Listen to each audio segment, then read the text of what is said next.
J'ai mon CV et ma carte d'identité. Un peu intimidée, à tout juste 18 ans, c'est une première pour Ambre. Un rendez-vous à la mission locale de Périgueux. Moi, je suis venue parce qu'en septembre, j'ai commencé des études qui m'ont pas forcément plu, donc j'ai décidé de revenir sur Périgueux.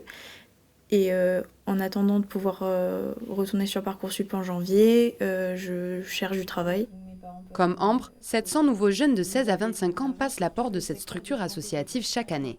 On a des jeunes qui sont déscolarisés, qui ont eu ou pas une première expérience professionnelle et qui sont un petit peu désorientés. Nous, on est là pour lever ce qu'on appelle les freins périphériques d'accès à l'emploi, donc notamment en termes de mobilité, de santé, de logement. S'il y a des besoins d'accompagnement administratif, on est là aussi pour les accompagner sur ce volet-là. Un accompagnement gratuit dont Thomas bénéficie depuis un an.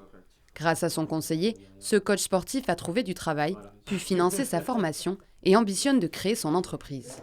Mes études et tout, c'était compliqué, donc il m'a vraiment soutenu, il m'a aidé à trouver des emplois qui m'arrangeaient, notamment parce que je voulais travailler de nuit pour gagner un peu plus, pour avoir du temps aussi pour travailler mes études.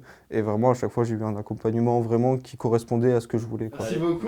À la prochaine. Des accompagnements menacés par le projet de loi de finances 2026. Après une première baisse des subventions l'année passée, l'État souhaite à nouveau réduire de 13% le budget des missions locales. Pour cette structure, c'est 100 000 € en moins.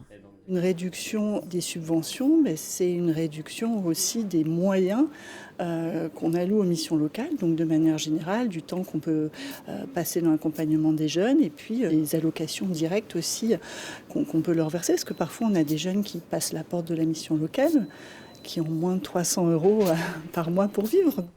Les subventions de l'État représentent 70% du budget des missions locales. Une pétition a été lancée.